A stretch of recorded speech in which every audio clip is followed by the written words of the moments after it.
Preto dun centenar de persoas reciben o servizo de asistencia persoal que presta Cogami, co fin de mellorar a súa autonomía persoal. Na comarca do Barbanza son 8 as persoas usuarias deste servizo e que lles permite ter unha vida máis independente como calqueira outra persoa.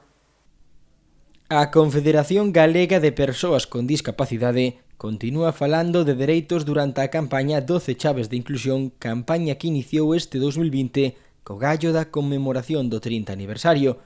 Un destes dereitos é a autonomía persoal, a que se lle dedica o mes de febreiro, e para referirse a ela, Cogami quere salientar o Servizo de Asistencia Persoal, unha prestación que se lle concede ás persoas en situación de dependencia.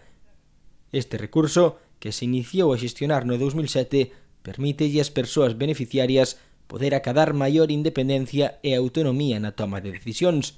Para poder ser unha persoa usuaria de asistencia persoal, é necesario cumprir cuns requisitos como son que a persoa teña recoñecida a situación de dependencia en calquera dos seus graos e tamén ten que estar capacitada para ordenar e supervisar as actividades do servizo.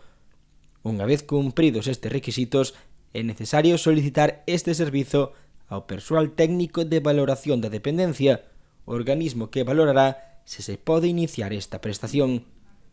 No Barbanza son 8 as persoas que son usuarias deste servizo e que lles permite ter unha vida máis independente, como calquera outra persoa. 3 en Porto do Son, outros 3 en Ribeira, un na Pobra e outra persoa no municipio de Boiro. Para unha persoa con discapacidade, contar coa prestación de asistencia persoal suponlle ter o control da súa vida á hora de tomar decisións, vivir no seu domicilio ou interactuar coa contorna.